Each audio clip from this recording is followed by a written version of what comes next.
بسم اللہ الرحمن الرحیم۔ پیارے بچوں، کینٹیب پبلشر کی طرف سے آپ کو خوش آمدید۔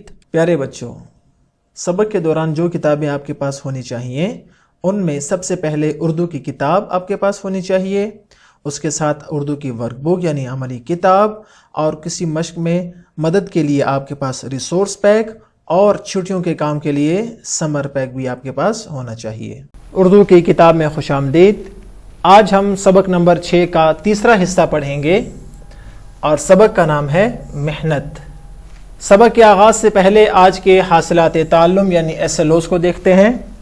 آج کا ہمارا پہلا SLO ہے سن کر اردو کی صحیح آوازوں اور تلفظ کا صحیح ادراک کر سکے، اور ہمارا دوسرا SLO ہے حروف جار کا صحیح استعمال کر سکے۔ محنت جو ہمارے سبق کا نام ہے، ہم نے پہلا سبق بہت محنت سے پڑھا اور آج ہم اس سبق کا دوسرا اور آخری حصہ پڑھیں گے۔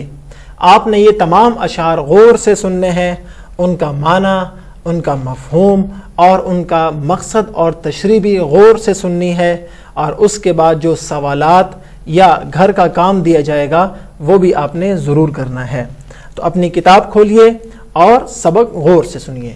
محنت کرے گا جو بھی دولت اسے ملے گی، راحت اسے ملے گی، عزت اسے ملے گی۔ جو قوم چاہتی ہے دنیا میں نام کرنا، نیر وہ جانتی ہے محنت سے کام کرنا۔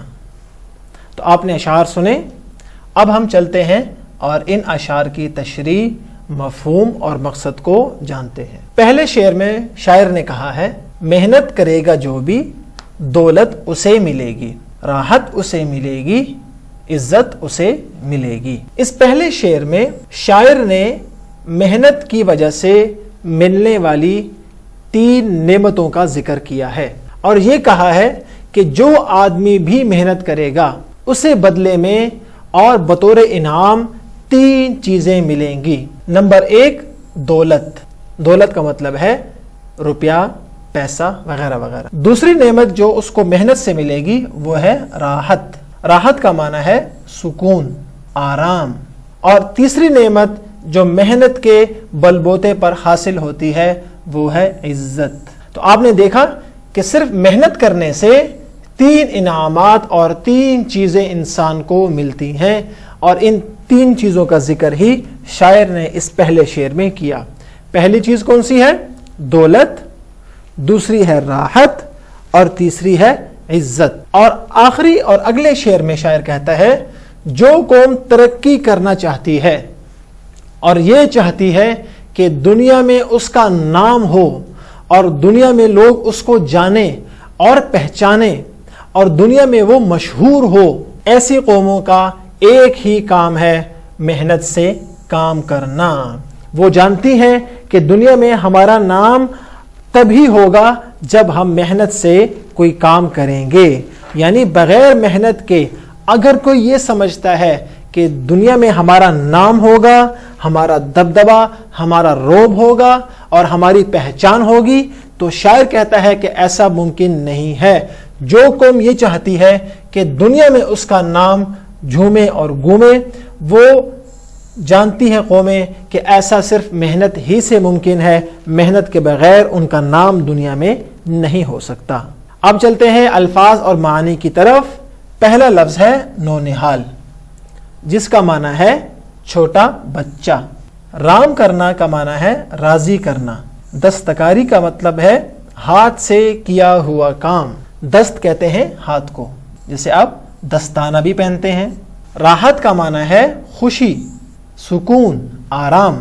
بل اس کا معنی ہے بھروسہ یا طاقت۔ آپ کی کتاب میں سے گھر کا کام وہ ہے سوال نمبر 1، یعنی درذیل سوالات کے جوابات تحریر کریں۔ پہلا سوال، دنیا کے کارخانے چلنے سے کیا مراد ہے؟ یہ ہم نے نظم کے پہلے حصے میں پڑھا۔ دوسرا سوال ہے دستکاریاں کیا ہوتی ہیں؟ یہ بھی ہم نے آپ کو پہلے سبق میں بتایا۔ اگلا سوال ہے محنت کرنے سے انسان کو کیا ملتا ہے؟ 3 چیزیں ملتی ہیں جو کہ ہم نے آج کے سبق میں پڑھی ہیں۔ سوال نمبر 4 ہے شاعر نے اس نظم میں ہمیں کس چیز کی تلقین کی ہے؟ بہت آسان ہے، محنت کی تلقین کی ہے، اور یہ جواب آپ اپنی کاپی میں لکھیں گے۔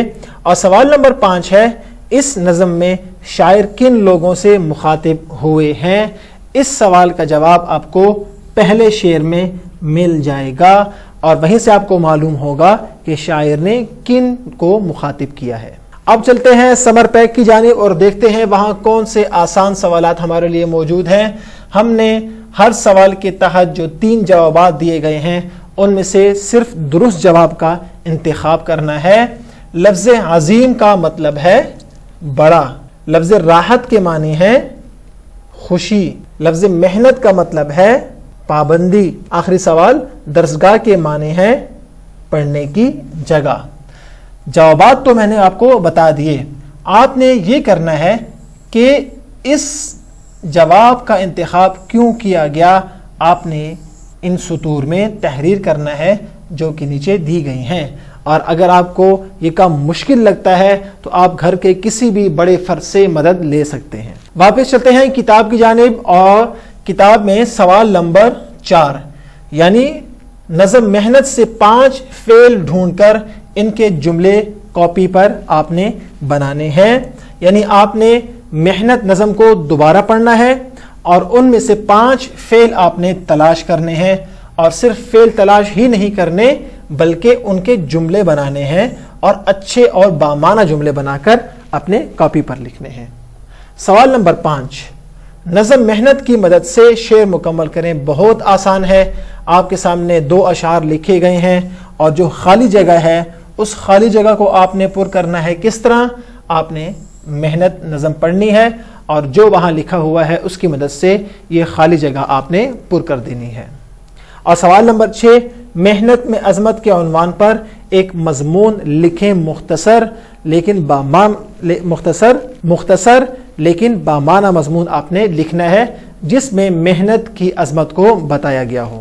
ورک بک میں آسان سا گھر کا کام درست حروف جار کی مدد سے خالی جگہ پر کریں، اور یہ آپ کی ورک بک میں موجود ہے، اور آپ نے حروف جار کی مدد سے خالی جگہ کو پر کرنا ہے۔ جیسے ہمارے نبی صلی اللہ علیہ وسلم جھوٹ کو ناپسند فرماتے تھے، کو حرف جار ہے، ہمیں ہمیشہ بڑوں کا احترام کرنا چاہیے، یہ حرف جار ہے۔ اسی طرح آپ نے سوال نمبر 3، 4 اور 5 کو بھی حل کرنا ہے حروف جار کی مدد سے۔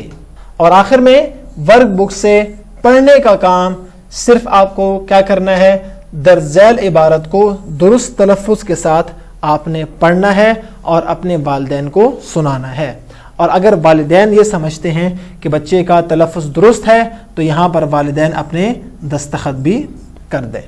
یہ تھا ہمارا آج کا سبق۔ امید ہے کہ سبق آپ نے اچھی طرح سنا بھی ہوگا، سمجھا بھی ہوگا، اور آپ سوالات حل کرنے کے لیے بھی بالکل تیار ہیں۔ اگلے سبق میں پھر ملاقات ہوگی۔ اللہ حافظ۔